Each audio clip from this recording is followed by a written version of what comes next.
Hello, this is Brad Swift, and today I'm going to share with you a bit about the story behind the story. In other words, the story behind how the Fringe candidate book that's due out February 14th, how it came about.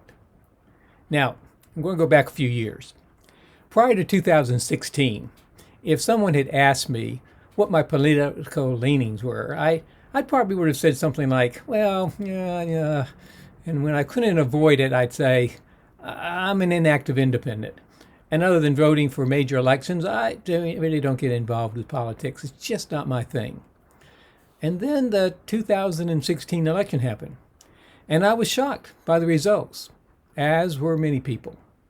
And still, my own view was, what can I do about it? I'm really not interested in politics. Yet, I found myself watching more and more news shows and becoming both increasingly curious and also upset by what I read and heard.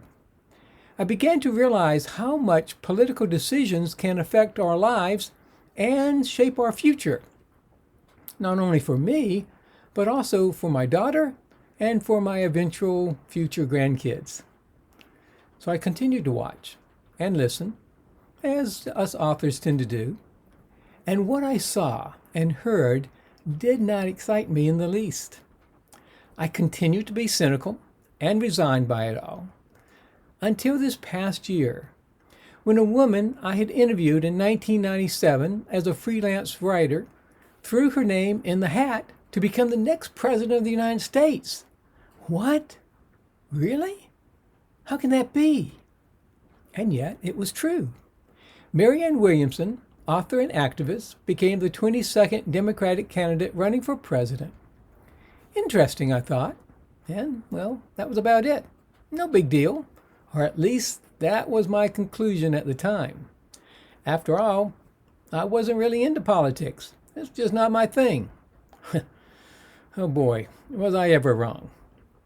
Enter my Mew, which is my name for the creative energy and higher power guidance that I believe flows through us all.